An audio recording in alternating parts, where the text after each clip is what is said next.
Alrighty. Good afternoon, everyone. Welcome back to the second Women in Film Media Summit. I'm Cristina Katz-Cornejo, and I'm a professor and associate chair of the Department of Visual and Media Arts. And I just wanted to remind everyone that there's a screening this evening for the Emerson Community of Black Conflicts by our writer-director, Nicole Dorsey, who's here in the front, and will join us for a Q&A afterward. And I wanted to present this panel. I'm going to hand it over to Ray Shaw, who's a professor here, and thank the panelists for being here. Let's give them a hand.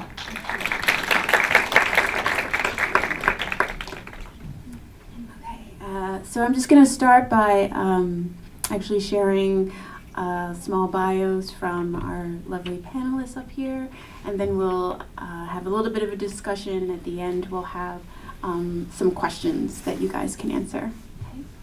Okay. First, I want to introduce Karin Chien.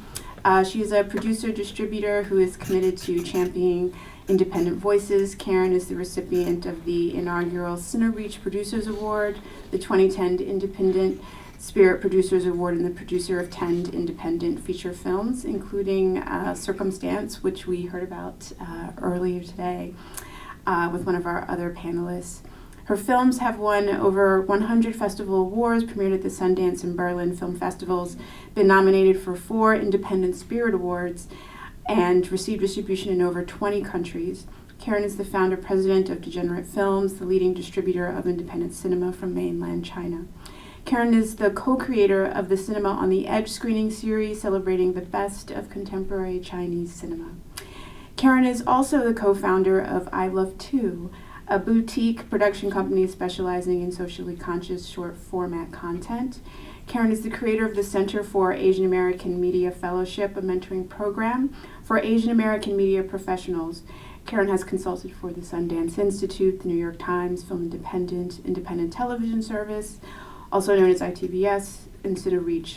She recently also taught producing at Temple University and Loyola Marymount University in Los Angeles. Latasha Gillespie is the executive head of diversity, equity, and inclusion at Amazon Studios. Her role is to build mechanisms to improve the diversity and inclusion of content creatives in the ecosystem across Amazon Studios. Latasha's scope is global, and she travels the world sharing inspirational messages of leadership and inclusion based on her 20-plus years of experience. Prior to this role, Latasha led the global diversity and inclusion organization across Amazon corporate. She's credited for leading the creation of Amazon's first Conversations on Race and Ethnicity conference. Prior to Amazon, Latasha spent 20 years in finance and human resources with Caterpillar and Company. She was also Caterpillar's chief diversity officer prior to going overseas to be the head of HR for Africa, the Middle East, Russia, Asia Pacific, and CIS. In 2019, Black Enterprise named her one of the most powerful women in corporate diversity, and Ebony Magazine honored her on their 2018 Power 100 list.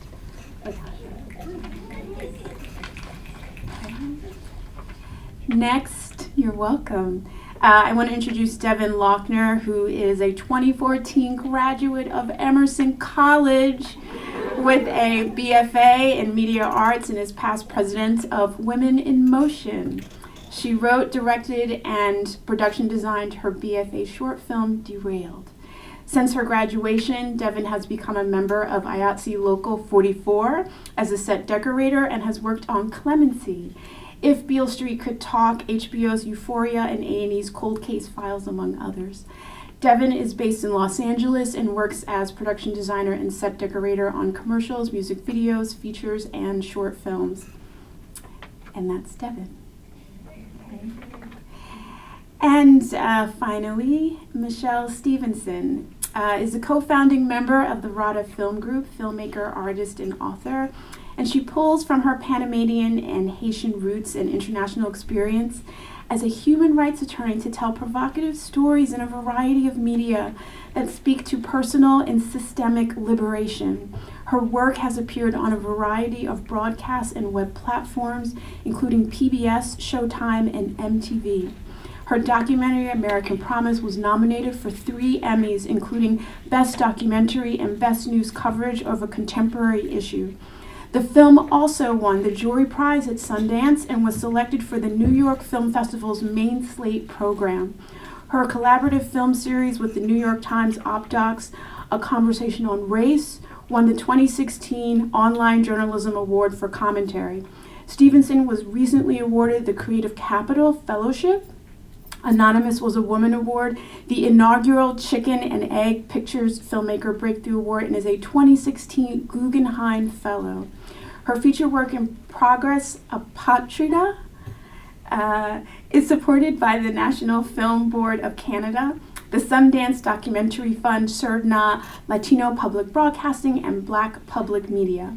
Stevenson's current work in immersive media, Changing Same, An American Pilgrimage, is a collaborative project whose partners include MIT, the MIT Co-Creation Studio, POV Spark, and Scatter Studios. Sundance's New Frontier Lab has also been supporting the project's incubation. Her community engagement accomplishments include Puma Brit Doc Impact Award for a film with the greatest impact on society, a Revere Award nomination from the American Publishers Association, and she is a fellow of Skoll Storytellers of Change. Her book, Promises Kept, written with co-authors Joe Brewster and Hilary Beard, won an NAACP Image Award for Outstanding Literary Work. Thank you, Michèle. Please join me in welcoming her. I just want to say that I know that it takes time to introduce these lovely resumes, but I find that women so often don't get to share this information. A lot of times I have seen where that information gets cut short. So I wanted everyone to see just how accomplished and impressive these panelists are. So thank you.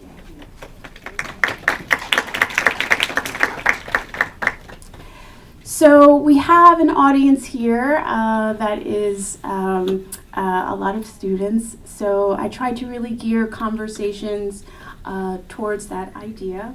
And I wanted to just start off with this idea of where we come from. This is actually not too different, I think, from how Julia actually started her panel earlier this morning. I feel that filmmakers often enter their practices through a series of events which are about being highly prepared so that when opportunity occurs, we are able to seize upon it. I would like if anyone can start to share how you came to where you are today and if there was a circuitous route, any twists and turns along the way as you found your way to becoming a filmmaker.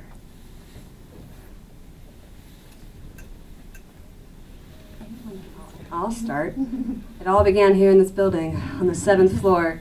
Well, yeah, I was always interested in theater and the arts, and I actually did not know what production design was before I came to Emerson.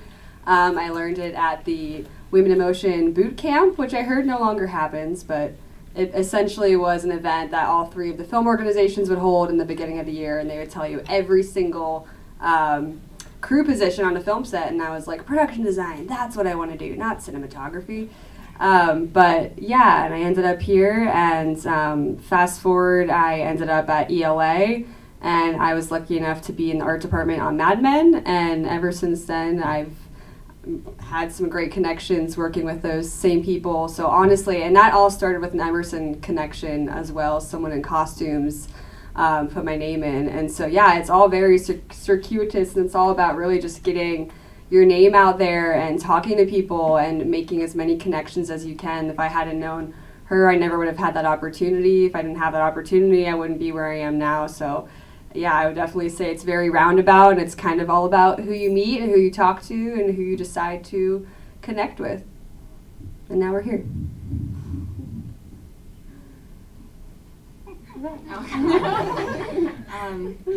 Yeah, part of it is it was so long ago. We have to think back to what happened 20 years ago.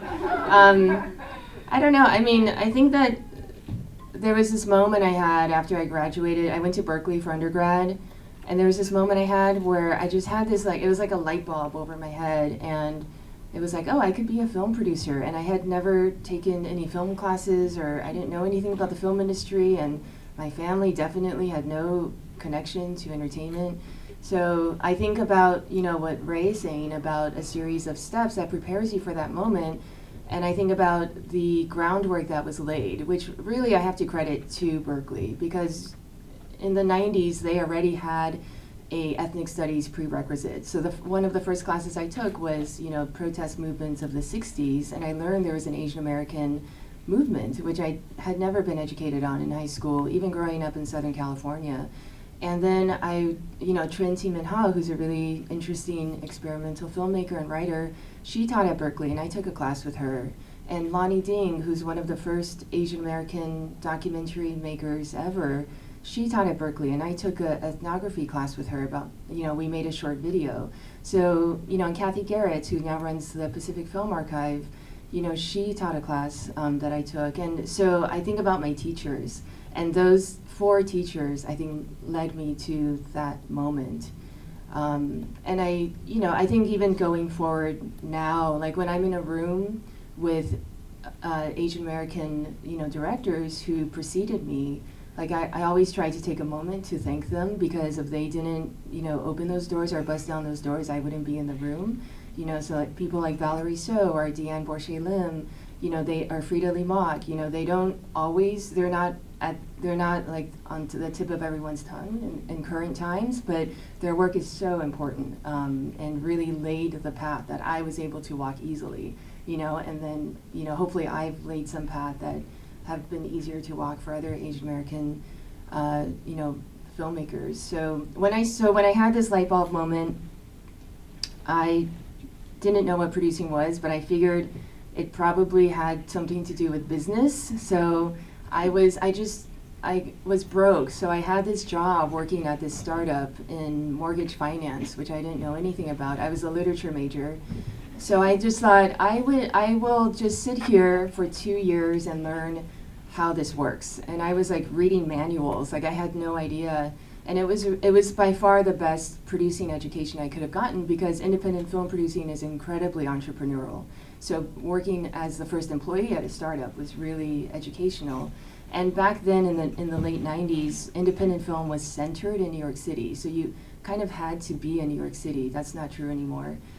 So I moved myself there and, you know, started as an intern.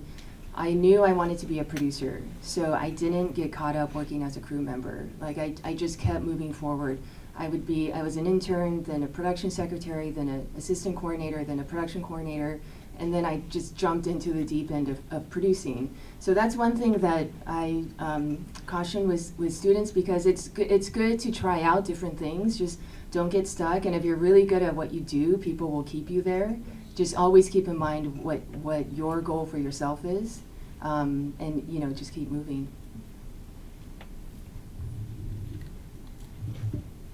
Well, I'm probably the only one who's not really a filmmaker.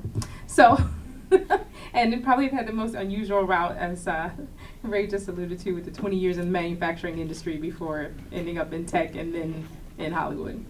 So the only thing that would probably be helpful for you in that story are a couple things. One, first of all, you have an advantage I didn't. I knew early on that I always enjoyed the arts, always participated, but as a first-generation college student, my parents there was no way I was going to get to go to school and get a degree in VMA or MFA or any of that. It was like, you get a degree where you can get a job.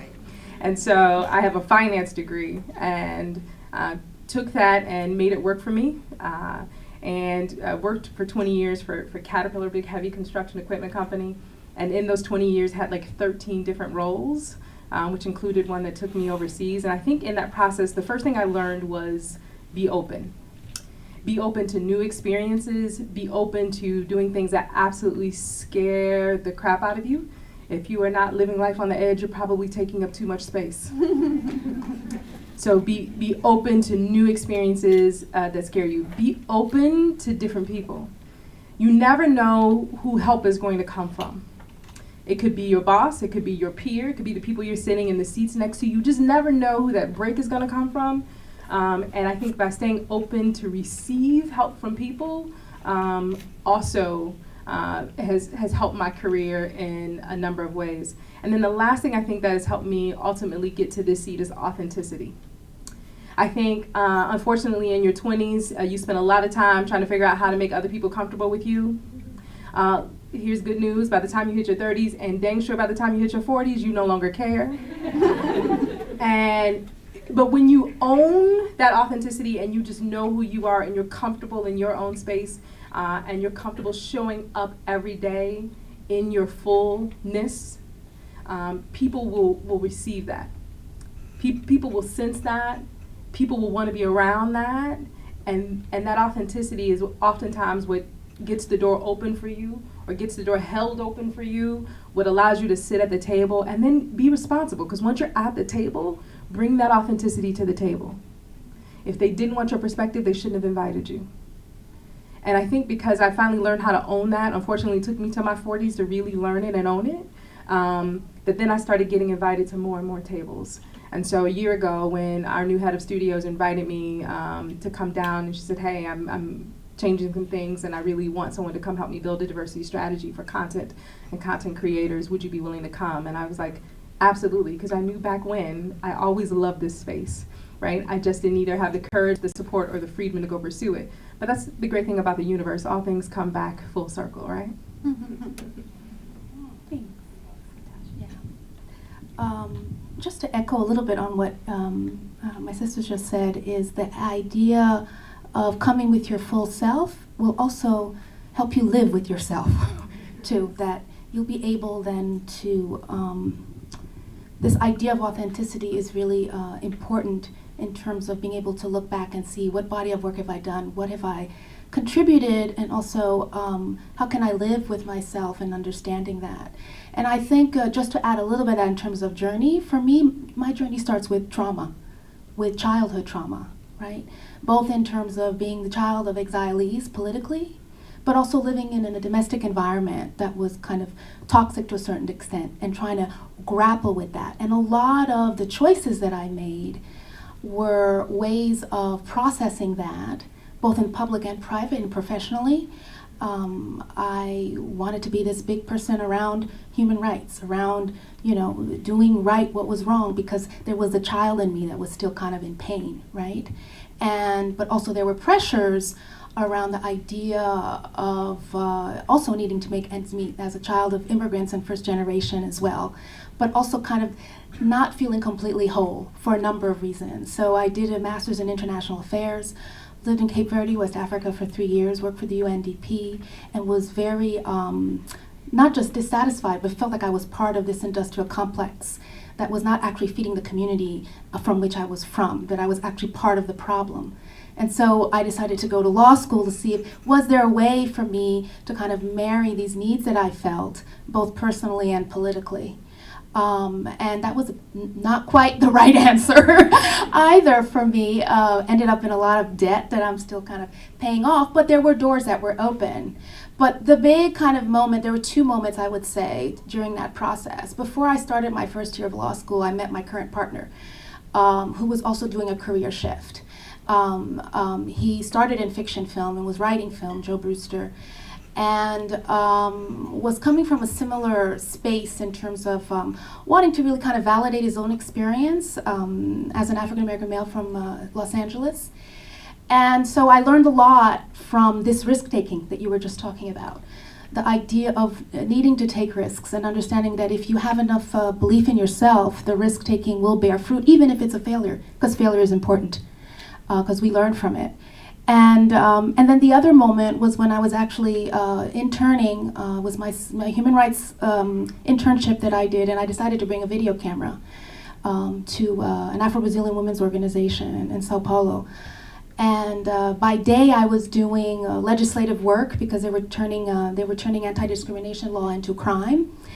and working with these lawyers around me. And then by night, I was following these feminist hip hop artists that I was filming, and I was just completely transformed by the exchange in the process, but also by the idea that we could validate both of our experiences in that exchange. And I think that's what's fed me. I'm doing mostly nonfiction film now, although I'm redabbling into fiction work around this virtual reality experience I'm doing. So all our experiences come to the end, but I think we constantly have to question ourselves and challenge ourselves as to this idea of discomfort, but discomfort for growth. Great. So I think that's a really great segue into my next question as we think about these ideas of risk and challenge.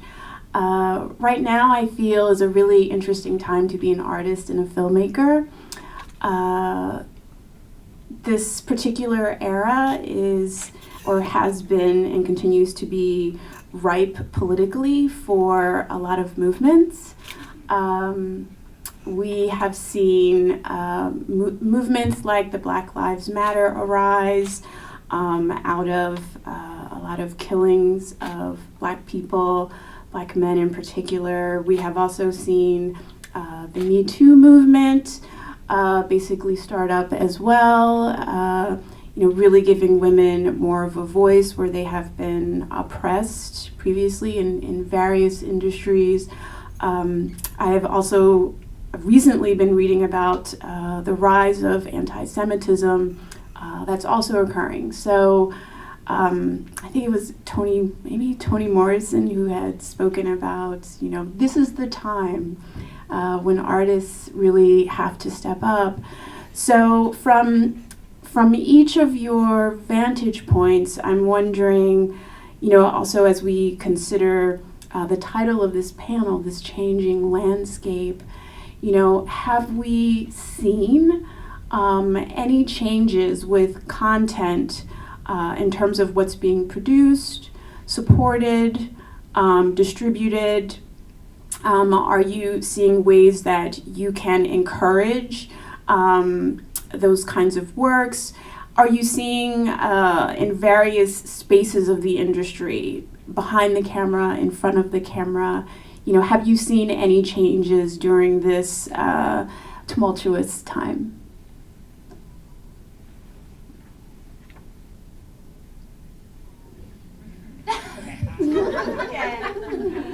I feel like these ladies have way more background with this, but I will speak to mine for now.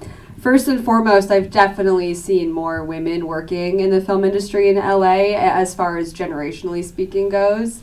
The older generations for sure, especially with art department, because we have set dressers and moving, your whole job is moving things around. It's, 95% men. And as far as it changing, I've seen so many more females working as set dressers that are 30 or younger. When I go to the prop houses, half the time the younger women, they're females, and it's amazing. And same thing on set. I've just seen so many women in the younger generation. So we're coming up. We're there. It's happening. So that's been really cool. And also, I feel like I've been around or involved in a lot of women-only crews recently, or not specifically all women-only, but the department heads need to be women. So I think Hollywood at least is trying to make an effort. I don't know that that's necessarily the answer. I think it's more about gender equality than just, women do need to be in those positions, but I think it is, like Women in Motion promotes, it is more about gender equality than, specifically putting one gender over the other. And then my second thing with this question would be, I had the opportunity to work on the film Clemency, which won the Grand Jury Prize at Sundance this year, which was amazing. And the film is all about an African-American man who has been put on death row for a death that we don't actually ever find out, not to spoil it, but we presume he did not commit.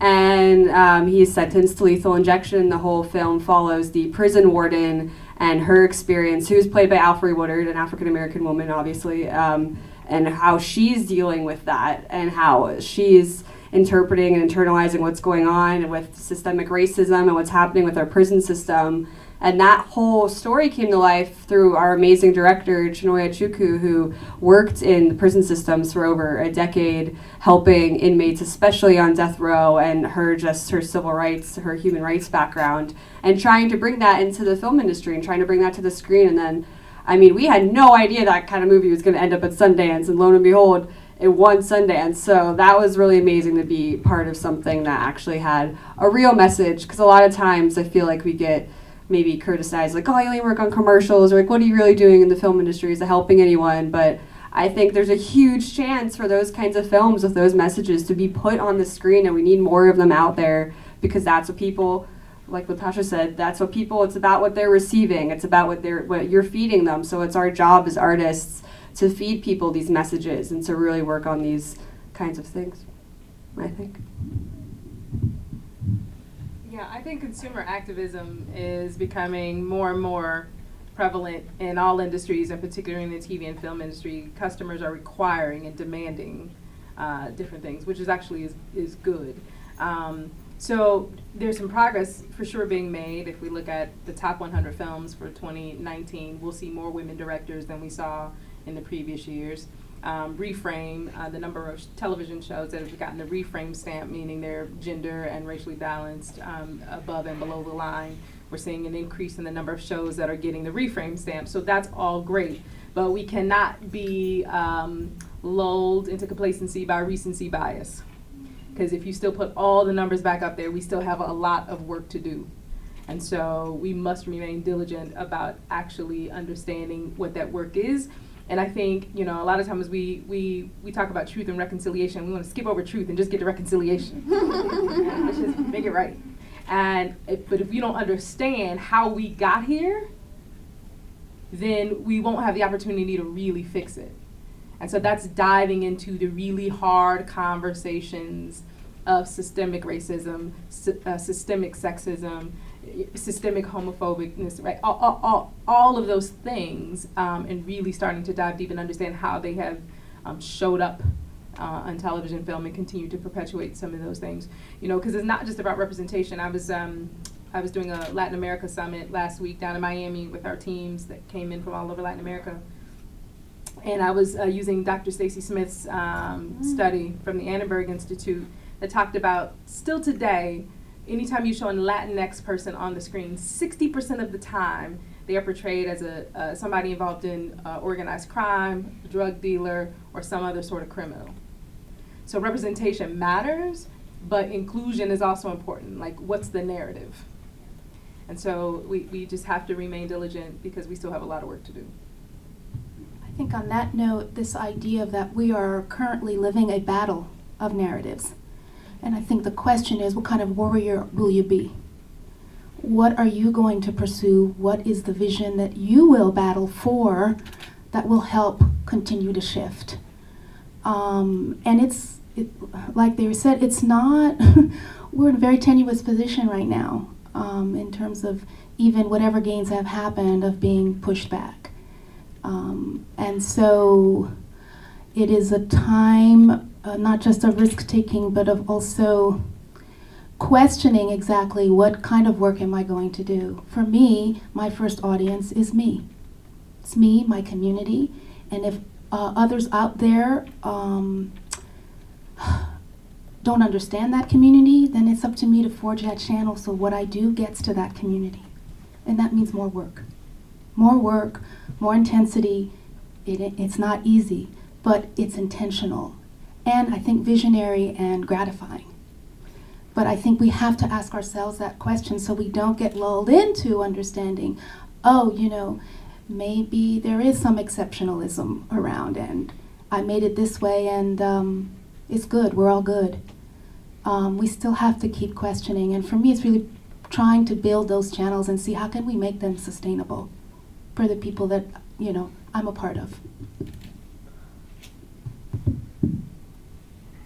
Yeah, I mean, it's such a good question, Ray, but also really tough to answer because the answer is yes and it's no. I mean, I kind of see it as like if you know, there's some things that have happened that I think when I started as an Asian American female producer, I actually couldn't have hoped for. Like I couldn't even have dreamed to see Kim Yutani, an Asian American woman, as the head of the Sundance Film Festival. It never occurred to me that something like that could happen. Because when I started, it was Jeff Gilmore and John Cooper and Trevor Gott. I mean, they were like the firewall of the Sundance Film Festival. And when Kim got hired, I emailed her and I was like, you don't know how meaningful this is for some of us. And, you know, I was just in a meeting where we were talking about who to hire as directors of a premium, like, you know, a TV series funded at like Game of Thrones level. And the only directors we were talking about were Asian American directors. And it was such a surreal moment. But all the people in the room knew the work. But I kind of look at it as like, if you look at a desert or like a parched, you know, landscape, and then you see like one green shoot and you see another green shoot. Do you know what I mean? Like that's my visual of what's happening. You know, Michèle used the word exceptionalism, and I really look at, I don't know, I think that it's really important to interrogate how, like, are the power dynamics shifting, right? It's not, yes, there's a lot of social pressure right now, and people are responding to that.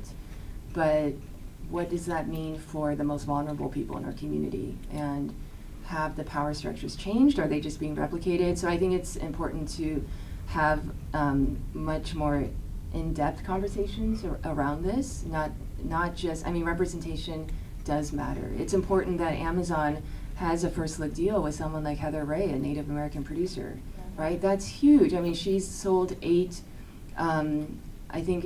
least eight projects to Amazon with Native American writer-directors. That's a sea change, you know, right?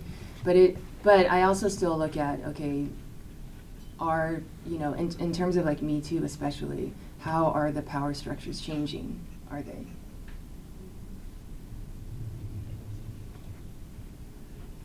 So as we look at, yeah, it's just such a really interesting question. How really are the structures changing? Distribution ends up being a really important element of that, right? So I think what's also really interesting about this time with the emergence of new media and these different streaming giants that have really come on the scene, we're seeing a lot of different distribution outlets that we haven't seen before in different models. How can you speak to some of the models that you have created or helped push forward? You know, what do you think are some of the ways that future filmmakers can be thinking about how they can get their content, their stories, their narratives out there? I think that's what you mean. So you know, at the end of the day, I actually think the increase in different ways for us to consume content and different and new streamers and different distribution models coming online is a good thing for consumers ultimately, because at the end of the day, it gives you more selection, it gives you more choice. And I think at the end of the day, that's really important. And then you all will decide what's good and what's not, and drive and shift the market. So I'm glad to see a lot of folks getting into this space, and I think it's good for the whole industry. I think in some ways it puts positive pressure on us all to make sure that we're delivering good content to consumers. For us, I can't speak to everybody else's strategy. For us, it's really important.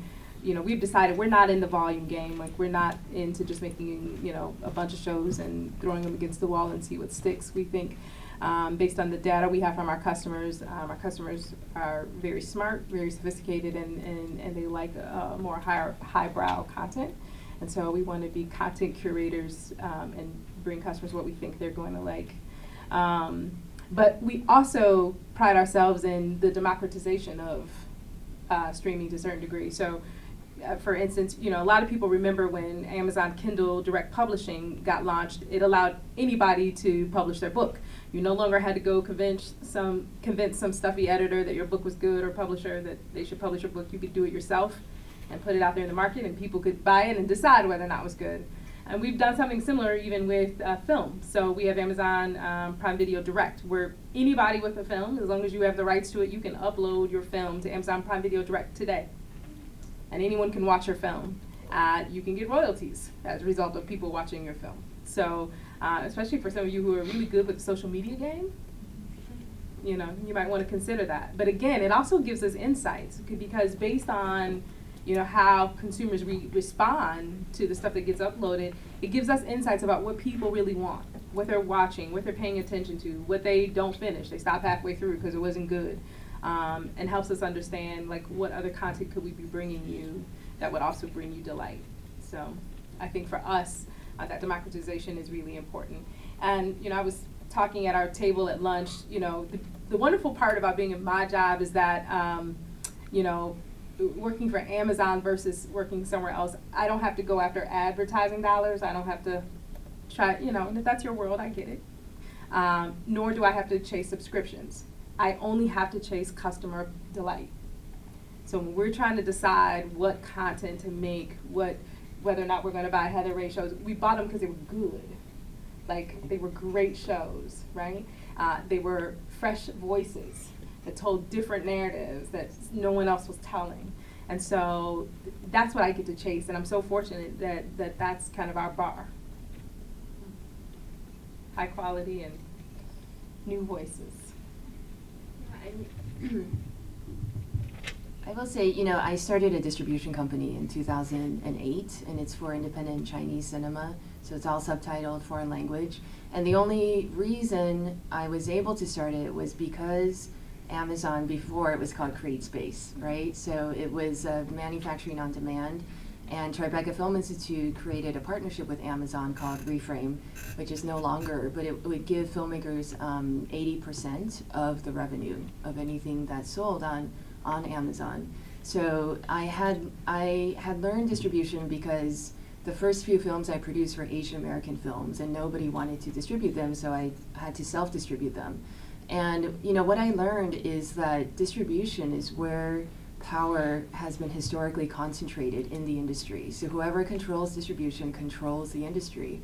I mean, some people tell me that's not true anymore, but I still think that's true, because you think about who distributes right now, right? And those are the people who have the power and have the resources. So, you know, with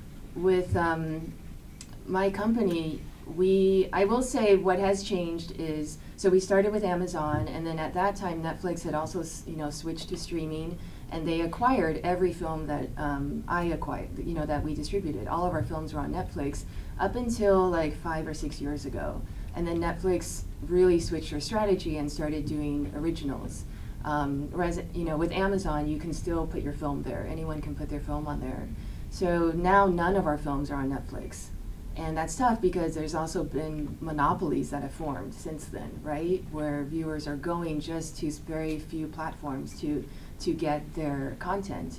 And I think in episodic, there has been an explosion of opportunity for, you know, great storytellers, new fresh voices, new talent. But I think if you're an independent film producer, you have much less distribution options than before. It's actually a worse time for independent film, and that's tough. It's tough to see happening. Like, to be in New York City and see that, you know, 3 major movie theaters have closed in the last year, you know, the last 18 months. So yeah, I think distribution is change. Like, it's a tough question, because when I started, you know, film features, I think feature films were the dominant cultural medium, and I don't think that's true anymore, right? So if you're going into feature filmmaking, you know, it's important to be aware of that and what that means. And so for my distribution company, I am very frustrated with the traditional, you know, kind of theatrical route. You know, of course our films are on streaming, and we're part of a collective of 9 distributors that started our own streaming platform called Ovid, but it's hard to get subscribers, you know, but I'm looking at really trying to figure out new ways of distribution. And I look at China, because China Chinese independent filmmakers have had to deal with the Chinese government, and they've had to be extraordinarily creative to keep getting their films out there. And they have formed like decentralized film festivals, or maybe diffuse networks in which they show work, alternative venue spaces. So that's something that's really exciting to me, something I'm working on, and hopefully will start to at least have the time and resources to invest in that. Yeah, on that note, which is very interesting segue, because I was going to just add a little bit onto the power of analog. For us, the power of the work that we were doing were community screenings.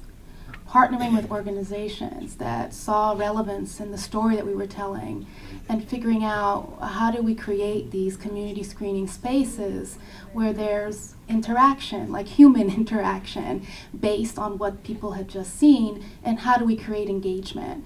That was with our longer feature film, feature doc, American Promise, where we were very intentional, and again, this is a lot of labor, but very intentional in the analog, what I call community engagement and outreach rather than distribution, but where there was revenue generating model coming out of that. But it required a lot of investment in getting buy-in from organizations like Mocha Moms or United Way, Teach for America, and other organizations who came on and worked across the country to work on community screenings, where they took ownership of the screenings as well and worked on their specific mission that the film spoke to. And right now we're doing and this is not new. This was done with, I don't know if people know Hali Garima and the work that he's done out of Howard University. It was, the door-to-door community screenings that ended up with lines around the block, and, being able to kind of live off of that and make your next film, but also create a following in which the analog supports the social media. There's a conversation between both. And I think that's the optimal space. So right now we're doing a feature documentary on the poet Nikki Giovanni. And we've gotten some really important and significant support in the making of the film. But we're now coming together with different organizations, spoken word organizations, and grassroots groups, people looking at intergenerational dialogue, and we're coming together to brainstorm, how can we roll this film out? So we're not dependent on something else necessarily, but we know it's going to come out to the people we know who want it. I mean, we're lucky in the sense that she already has an inbuilt following that will help, but it still requires legwork and buy-in from people who really want to see her. So at that point, also, you build your own following. And being able to kind of keep feeding that and knowing, I want to see that next film. I want to see their next film. I want to be able to support that. So this shift of, instead of looking at audience, looking at community. Community, niche, how do I reach that? How can we feed each other in that sense? Can I piggyback on that a little bit? I think that's why it's also important to make sure you have so many different lived experiences around the table. So, some of you want to actually make films, others of you are interested in the business side of it. Wherever you sit on that spectrum, whether you are the one with the film that you need somebody to market, or whether you're the person on the marketing or finance side, you need to make sure you have different lived experiences to understand how do you speak directly to certain communities. Because if you take the same broad brush approach in terms of putting a film or show out there and think it's going to land on everyone the same, you're wrong. And so you need people who understand how those communities talk to each other, where they go to find trusted information. How do they know if this film is going to be something that is going to be authentic to their experience? So you have to pay attention to those cues, because again, that consumer activism is important. People will vote with their feet. They will either go or not. And some of that is based on how much trust you have given that community or extended that, no, this is for you. And Latasha, you had shared with me earlier, like one specific example that was this lovely collision of film and music and fashion. If you could talk about that as a specific example, I think that's great. Yeah, so Rihanna. So we first got into a relationship with Rihanna. I think you all know who Rihanna is, right? She's an amazing pop, hip-hop, iconic star. And also an amazing businesswoman. And we did a project with Donald Glover, Guava Island. I don't know if anybody saw it. An art house film we did with him, and Rihanna starred in it. But through that, we built a relationship with her, and we wanted to know, so, what else are you working on? What else are you thinking about? What else are you doing? And so for Fashion Week, she was doing her Savage Fenty lingerie show. And hearing her vision of how she wanted to do this show, that was, yes, it was about fashion, which spoke to us because we have Amazon Fashion. Yes, it was about music. That also spoke to us. We have Amazon Music. It was going to be streamed, so of course that naturally fit our platform. But the inclusiveness of her vision. I don't know if you saw the fashion show or not, but if you, right? But like, if you didn't go watch it, like, it is one of the best execution of highbrow, high fashion, great music, and inclusive body types in a lingerie fashion show, and is hot that you will ever see. And so, like, we are interested in that. We're interested in you not just doing another fashion show. I mean, there's tons of, fashion shows, no disrespect to any of those, but like, she had a very specific vision of what she wanted to do and how she wanted to do it differently that, again, spoke to who we are and how we like to see the world. And we felt like the world saw themselves in that fashion show. And so that was super important to us. And that's a benefit of being Amazon, where you have those different tentacles where you can reach across to music, fashion, books. So sometimes we find great IP on the book side that then we think this will be great content on the streaming side. So, that was one of those perfect collisions that came together that got executed beautifully. And we're looking for more of those. We're looking for people who are culture curators. Like, not just stay in one lane, stay in a box artist, but people who are really shaping culture. And we believe Rihanna is one of those folks. And you'll see some more stuff like that come from us that you probably wouldn't expect. Even the Free Meek documentary that we did, that Meek Mill, who is most people know him as a famous rapper on Roc Nation's label, but then to also understand the justice reform issue that he was battling, for something that happened. He was 19 and then on probation for another 11 years after that. That was just ridiculousness. But his story is mild. Most of us know someone either in our family or community that have gone through the same thing, right? But nobody's talking about it. So how do you bring those stories to the masses in a way that's meaningful and people understand the importance of all of us getting involved? Because it's not just happening to Meek. This is great. I really love how much all the panelists are approaching artistry with this very socially responsible and conscious, just vision, which I think is so much about also Emerson's mission as well. So this brings me to strategies. So we have a room full of filmmakers who will be going out into the world over the next few years. What strategies can you recommend for them, not only as practicing artists, people who may go into the industry either as independents or people who are working within the system, but also as informed and responsible citizens? What can you recommend for them? Probably closest to their. All right, here we go. Well, to really quick piggyback off the distribution line, it's coming from a production standpoint, you guys are in such an amazing place to enter the entertainment industry right now because there are so many new streaming platforms. There's so much more content than there used to be. Like, I talk to people and they're like, how'd you already get to be a set decorator at this stage? Like, it took me like 15 years. And it's because there's so much more content and so much more opportunity for you to dive in and work on something immediately and maybe even work your way up to be a department head in said projects. And all of the online work is just becoming bigger and bigger. There's more of it. Quibi, the YouTube Red, like there are just millions of opportunities because of the amount of content. So on that note, you're in a really good place to jump into the film industry. And as far as strategies go, what I brought up earlier, I still stand by. It's just seriously, it's so much about word of mouth and who you talk to. So I would just say you have amazing resources here at Emerson. Your professors, like Christina hooked me up when I graduated. Like, I'm so thankful for her. All of the professors here, they know people. They come from the field. Talk to them. Get names. Email people. Call people. Cold call people. Maybe cold email first and then call. But you know what I mean? Get coffee with them. Like, don't be afraid. And don't get discouraged if they don't answer you. They are so busy, you have no idea. I mean, you're busy now, I'm sure you get it, but they're very, very busy. So don't get discouraged if they don't answer you. Just send them another email in a month, you know. Strategies. Honestly, I think it all comes down to networking. As far as like someone seeing your resume goes, it's not, you really don't hand your resume out that often, at least not in freelance production work. If you're trying to do a below the line production gig, there's really no such thing as, let me see your resume. It's really about, all right, how'd I get your name? Who are you? So the more people you know, the more exposure you have, the more likely you are to get jobs. Who brought a resume with them today? Or piece of work, or body of work, or anything?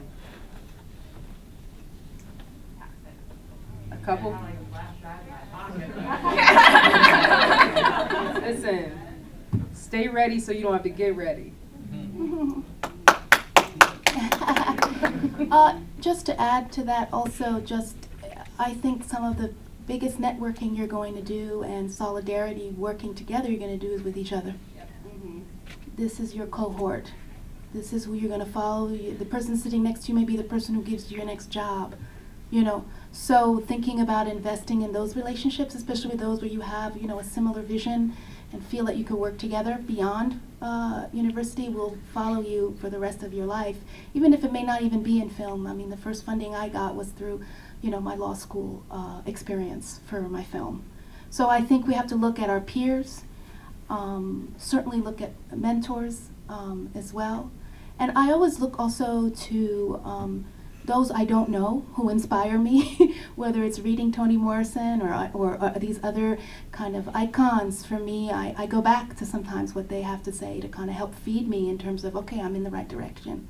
And I feel that, you know, those who have paved the way that I don't necessarily know are still inspirations to me. So it's these different layers of support and community.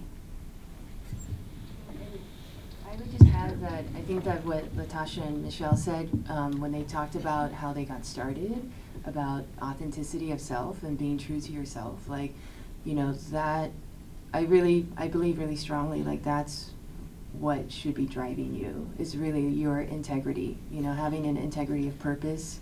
But, you know, that takes understanding who you are. And, you know, as a young person, that's hard, because even as an older person, that's hard. So it's, you know, it's like a lifelong process to understand and learn who you are. But that's, ideally, that's what will drive you, is because that's your voice, and that's what, you know, I think Latasha said it earlier, that's what you bring to the table. That's actually the most valuable thing you can bring to the table in this industry, is a very authentic voice. So start there, and that takes a lot of investment in terms of getting to know who you are, and that might be things like trying something you've never tried before, or, you know, think something that you think that you don't like, put yourself in that, you know, in that position and see how you react to it physically or, you know, spiritually. I mean, it's really being curious, it's being adventurous, you know, it's being open to some risk, and it's being open always to learning. I think that's the best place to come from, and if you start from there, then you start to learn how to listen to yourself and who you are, and then you bring that into the field, and you make all of us better by doing that.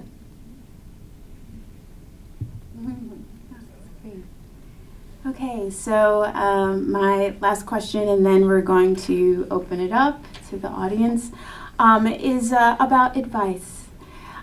So we're going to have students who will be applying for jobs when they graduate. Many students also at Emerson are looking for internships now. I was wondering if, from your various vantage points, you could talk about some of the mistakes that you see students make as they are attempting to build their career. Or launch it, start it. Yeah. So, it's funny. I was just going through this recently. Like, we were interviewing a student who gave all these great examples on their interview and on their resume, and just so happened, like in the debrief process, there were multiple people in it. They're like, "Oh, that student said they started that? I thought that was such and such that started that." That led down a whole chain of actually figuring out this person was being dishonest. So, don't lie. Right? Because somebody knows somebody, and eventually somebody can verify whether or not you did the thing you said you did. Just tell the truth. Listen, you have fungible skills. Like, some of you have had to hustle because you're the first generation to go to college. Some of you are working full-time jobs while you're getting degrees. Some of you have families. Right? You have fungible skills that you've been able to muster up. Figure out how to use those in your examples because they translate and they resonate, even if they're not film specific. So 1, tell the truth. 2 is really around, if I have to think of a mistake, like, at Amazon we call it bias for action. Other people call it proactiveness, initiative. I call it hustle. If you don't have hustle, like, you're useless to me. Like, we need people in this industry. The film industry, I don't care how big a lot you're on or whatever, it's still a scrappy business. And like, something is always going wrong. And if you have to ask us what to do, then one of us is redundant. So we need the hustle. Just saying. Like, figure it out. Like, somebody has your yes, go find out who it is. But like, figure it out. So having that kind of hustle, like, I'm gonna get this done no matter what, and I'll figure it out, is so important. And then the last one is take more risks. And I want to specifically talk for a second to the women in the room and the people of color in the room. And I'm saying that specifically because I think both are more risk averse. I think we're so sensitive to the fact that there were people who sacrificed a lot to open doors for us that we don't want to disappoint them. Yet we're still reminded that those doors are limited, so we don't want to ruin it for those who come behind us. And as a result, I think a lot of times we play it safe. Again, I go back to what I said in the very first question. If you're not living life on the edge, you're taking up too much space. Like, take risks, bet on yourself, like, go for it. Even if nobody else understands your vision, they don't have to. God didn't give it to them, He gave it to you. So like, go for it. Take more risks and bet on yourself.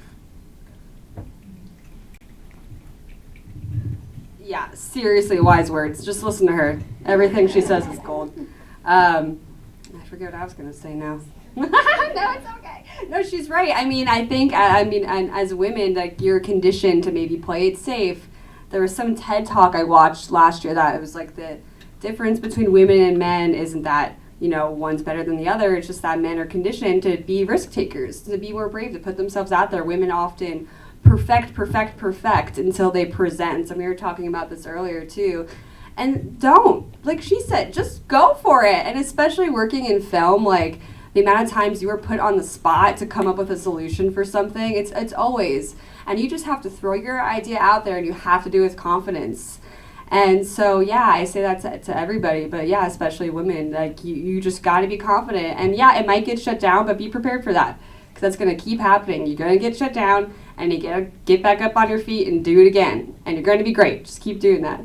I forget my other idea. I'll come back to it. I'm going to give it to you for now.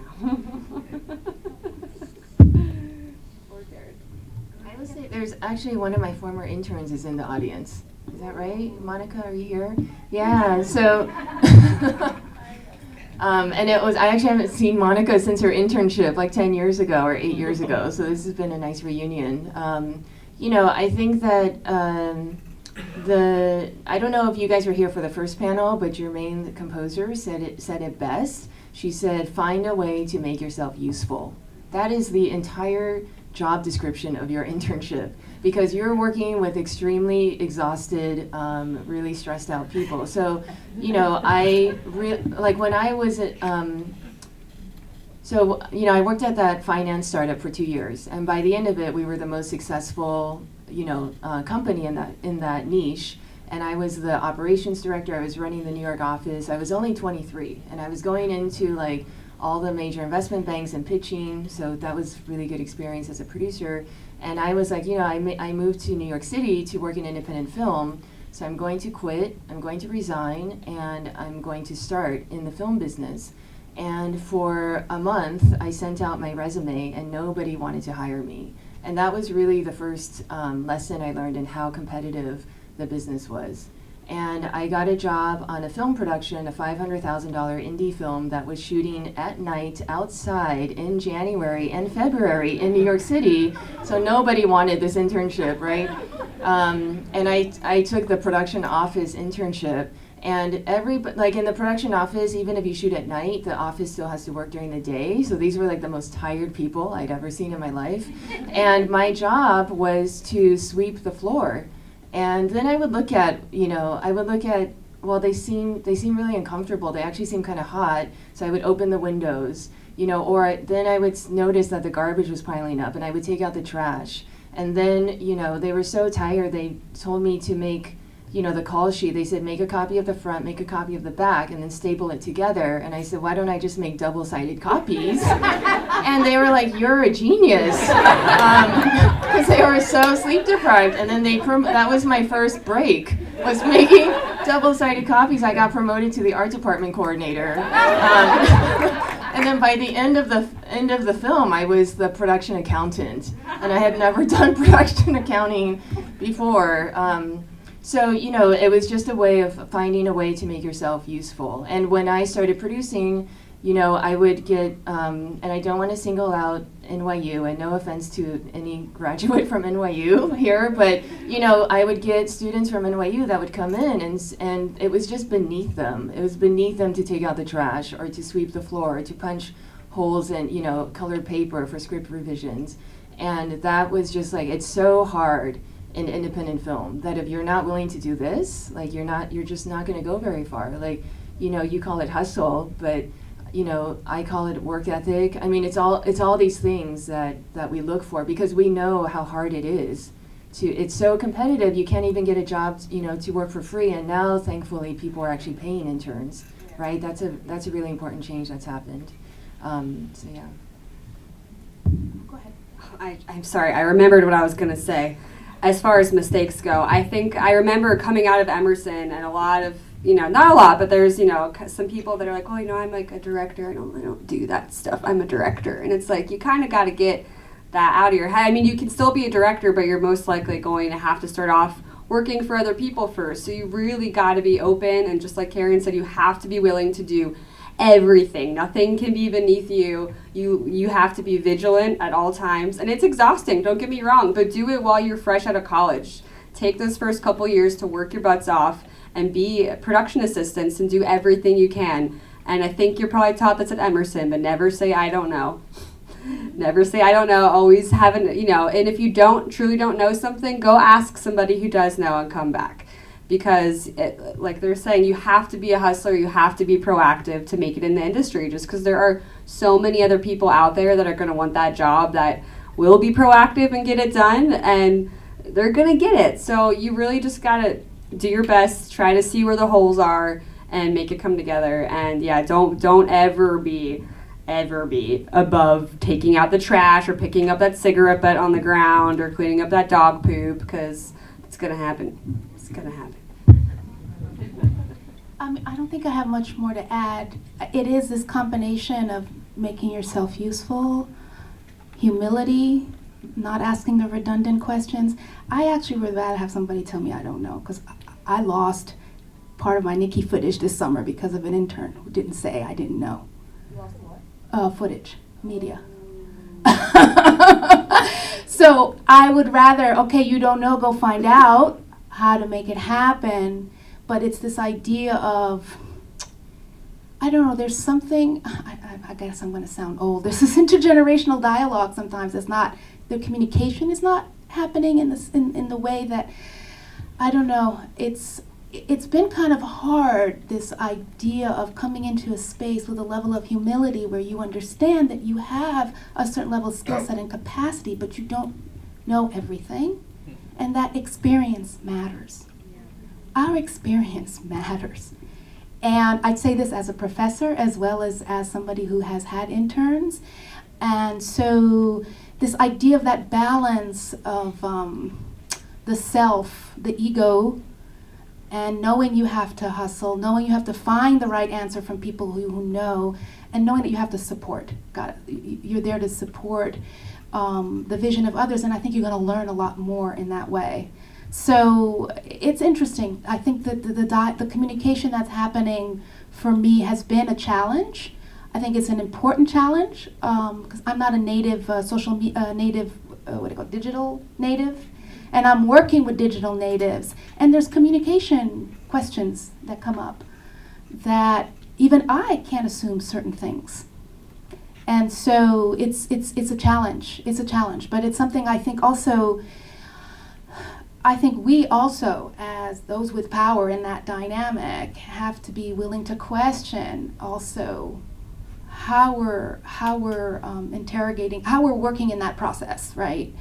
And we have to be flexible to new things, to new ways of communicating, to new ways of doing work, while also being respected. So I don't know if that adds more, but yes. But I think it's this notion of servant leadership. When you were talking about all the things, and there's great material out there, books around servant leadership. Like, don't look at it as if you're doing the grunt work and you're taking out the trash and you're sweeping the floor. It's really, the best leaders know how to serve others. Yes. And so it doesn't matter how high you go up in the ranks, you're still serving others. Whether you're serving your boss or, and most of the time when you're a leader, you're serving the folks who report to you. I mean, you really are there to remove obstacles for them. And so if you think about it that way, like when you start in those entry level, how can I demonstrate servant leadership? By really removing obstacles out of the way for whoever I'm serving as a coordinator for, or a PA for, or a whatever intern for. Look at it that way. Okay, great. I think it's time to open it up to some questions, and if I can have Christina up here. We're going to also set up a clip that Michèle brought. So while she's setting up questions. Oh, hold on. Oh, no, sorry. I was just going to when are you showing it? After? Yeah, after the question. Mm-hmm. Sure. Yeah, Natasha, you explained about an Amazon streaming service that, to me, sounds like something comparable, in a sense, to like a YouTube, right? If it's open for those to submit. And then democratization, like from a tech company standpoint, I'm curious where you start to, how you feel about drawing the line on things like how Zuckerberg's dealing with hate speech in Facebook and opening, really opening to anybody to speak, that you have to start to not only honor the voices of progressives, but you're having to try to be an arbiter of what's okay. Yeah. And so that's a great question. I'm sorry, I'm going to just try and, repeat that question actually for streaming. So the question was really talking about democratization of different streaming services and Amazon in particular. How does that work? Yeah, and how to deal with that in the face of like what Facebook is going through now, where hate speech and different things coming through. So the service is there where people can upload their videos, but there are criteria and things that will screen it out.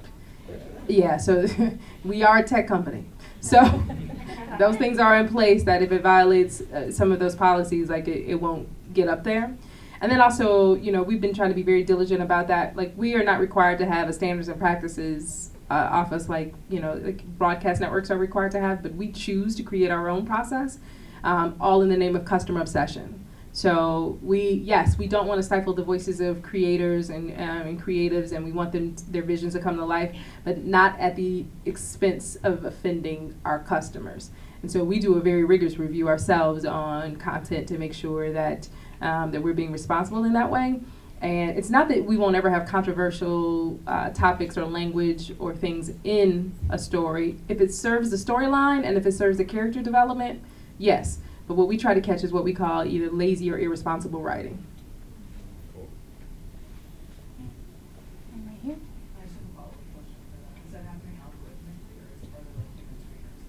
Both.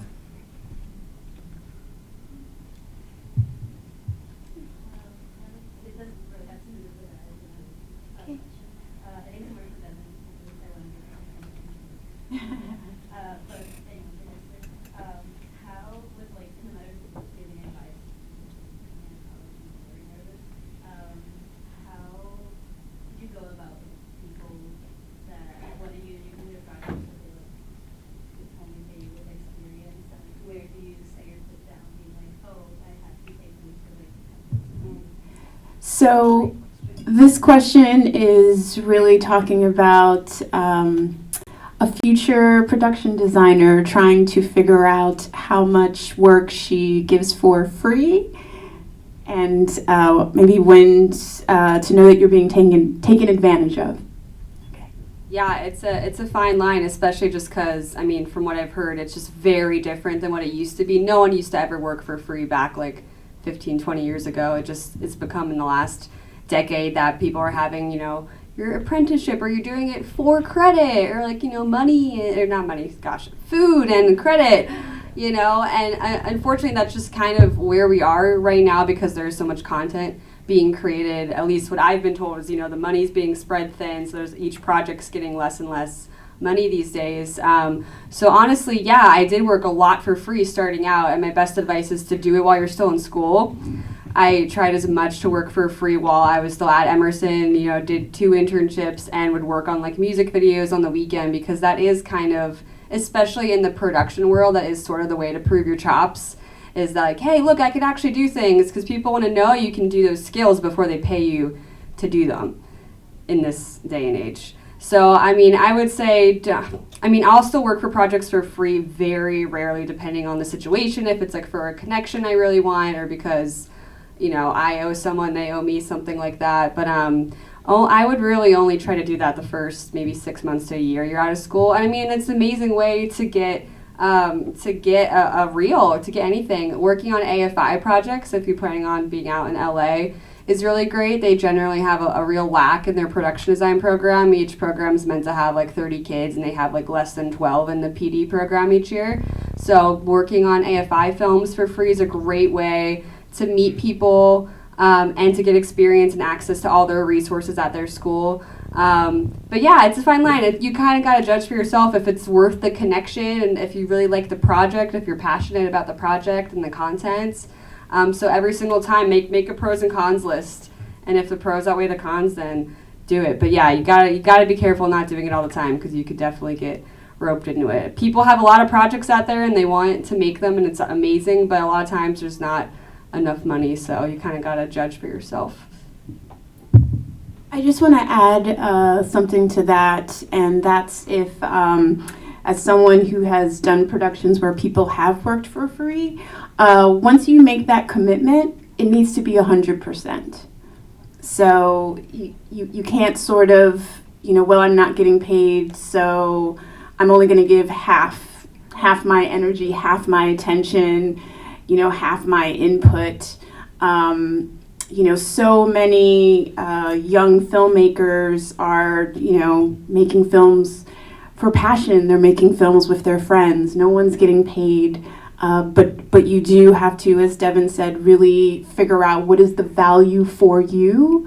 In that particular project, I had a costumer who worked with me on one project. She was just starting out in the industry, and she was starting out on the other end of her years, and did a marvelous job on my project, and I was able to help her in a lot of different ways. She went on to work on a lot of major television shows. Other questions? Hi. I have a question about distribution, and if I'm right, I heard like 2 sides of the spectrum on distribution from Karin, not giving us such a positive view for independent filmmakers in terms of distribution, because yes, there are all these platforms, but we have these huge corporations, Amazon and Netflix, really channeling in what we're consuming. And then there's Michèle who's saying, okay, there's all of this, but an opportunity for self-distribution. But I truly believe that all this relies on the independent filmmakers and us. We see each other doing all the work, from doing the film and then on the other end, really distributing and finding those viewers and doing all that work, and we might not be good at everything. We might, so I guess my question is, do you envision a middle ground? What could work? Is it about creating policies that would regulate this big industry? Like, what is the vision to finding a middle ground for distribution and giving more platforms for independent stories? So the question is asking about basically the middle ground for distribution between various platforms for getting feature content out there. I mean, I think that's a great question. It's one of the most important questions, I think, facing our industry. And, you know, I've worked with a lot of film graduates. You know, like back when I started, there weren't that many film schools, but now there's quite a lot. And I've noticed that the one thing that they never teach their students is about distribution. And distribution is the most important thing in the industry. What gets distributed, what gets seen, determines what gets funded and what gets made. So if there is a distribution class here, I would encourage all of you to take it, because if it's the only way to understand how this industry really works is to know how distribution works. And we are in this phase of consolidation and monopolization, right? We see it with Disney, and it's a trend that may change, but that's where we are at this moment. And what's really important is I think, for the kind of work that I do, and probably for the kind of work that Michèle does, it's you know, keeping open community or alternative spaces for screenings, for discussion, you know, for encounters, for interrogation, you know, all of these things. And sometimes that can happen online, but it's hard to fight the dollars. Like, you know, distribution is very much about marketing. Like when your film gets acquired, the first thing that happens is they create a trailer and they create the poster. That's what distribution is. So, you know, it's hard for indie filmmakers to come up against that. So, you know, I do envision that there can be more spaces. I don't know about a middle ground, but I do think that there can be more spaces. And I think it is really important for filmmakers to invest in the distribution of their project. Like, I think about an indie band, right? Like, no indie band would record an album and then not tour with it, right? And then expect an audience and fans. So there's a mindset that's quite different in independent film. And I think it started in the 90s, and I call it the field of dreams. That might be too old of a reference for some of you guys, but it's like the field of dreams mentality. If you build it, they will come. That's been the indie film mentality for a long time. If you make it, audiences will come, and that's absolutely not true anymore. So I would love to know how to do this, but you know, part of my mission is to interrogate like where that mindset comes from. And I understand that by the end of making a film, we've just like washed up on a beach and we're exhausted. But you know, we need to raise money for distribution. We need touring with our film, the kind of conversations that Michèle's talking about investing in. You know, those are really important. They're just as, you know, distribution can be just as creative and just as important, right? So yeah, I mean, and that mindset is really about perpetuating a status quo. So we leave our film to the distributors or however they're bought, and they'll perpetuate the audience that they're used to. I don't have a choice. So I don't think there's a middle ground for me. I gotta be involved, because I'm about forging that path and figuring out with that path, how can we make it, you know, replicable, maybe for other people who have similar community interests. And like I said, we're in a battle narratives. We got to fight, and we got to be here to forge that and think outside of the box in terms of reimagining. But it's work. It's work. But you can find cohorts of people who you can work with. A lot of our work has appeared in public media, and through the public media sphere, there has been kind of real grassroots efforts and community engagement because of the responsibility to the public that exists. So they're mandated to do that, whether it's through their local public television stations, or even the virtual reality project we're doing right now. We are completely invested in democratizing access to VR through our public media partner. And that means, you know, we're going to be going to libraries, we're going to be going to community centers, and we're going to be going with the headsets. I mean, I felt like I was a salesman, a traveling salesman when I was working with American Promise, because I had books in my suitcase and I was going from place to place. But it created this ripple effect of others wanting to see more and more and more, and it had a huge long tail that is not measurable through the way distribution companies measure it, or others in that way. So anyway, so I don't know if there's a middle ground. It's about the work when the film is done, you know, that there's that investment that has to happen. Do we have time for another question, or do we have to go to the clip? One more and then clip, if it's not long. Okay. I was just going to piggyback on that question, like see the farewell, so how do you feel like farewell, like a Chinese American story, how they've gone into communities that they've done something that's somewhat of a hybrid in some ways, where they obviously have traditional A24 as a distributor, but they're going into the community. I think they even have like a version of like Chinese subtitles for the whole film. And how do you envision something like that happening, making a full film on?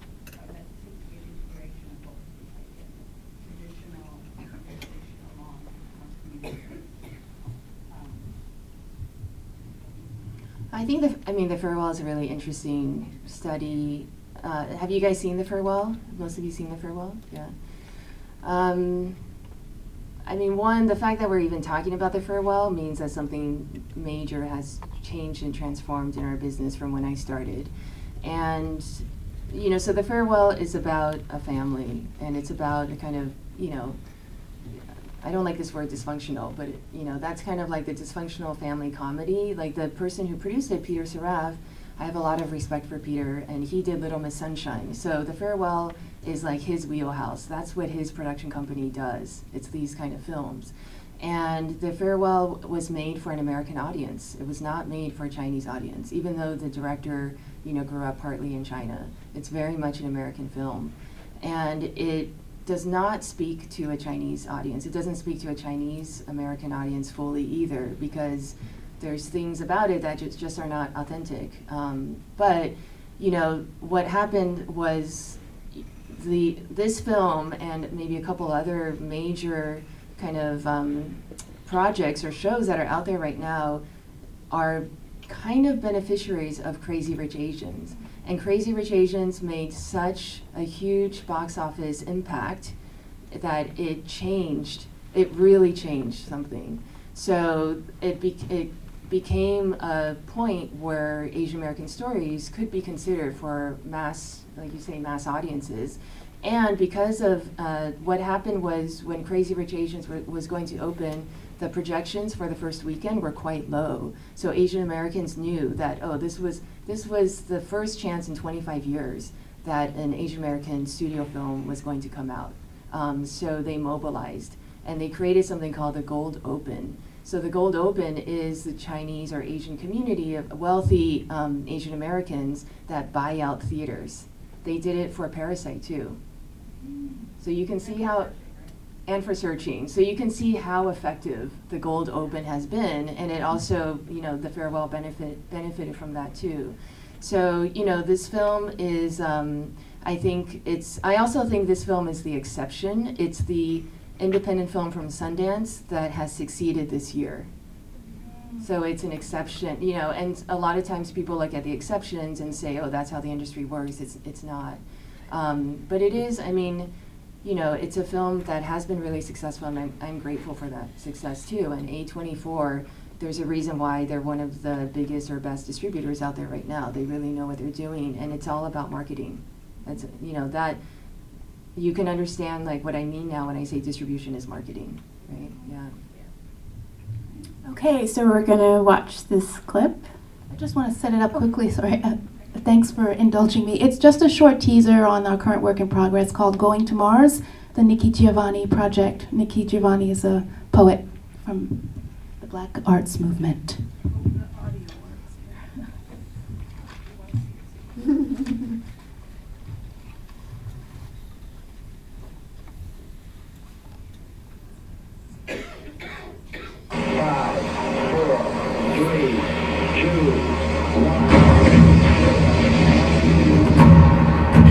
We're going to Mars.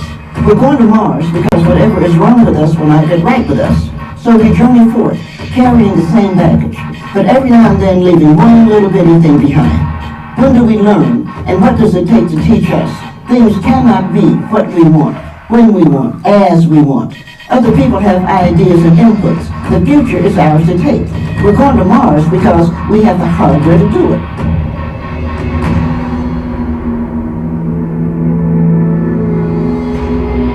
I really like to think a beautiful, loving world is possible.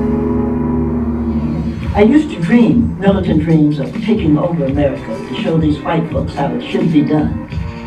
I used to dream radical dreams of blowing everyone away with my perceptive powers of correct analysis. I even used to think I'd be the one to stop the riot and negotiate the peace. Then I awoke and learned that if I dreamed natural dreams of being a natural woman, doing what a woman does when she is natural, I would have a revolution.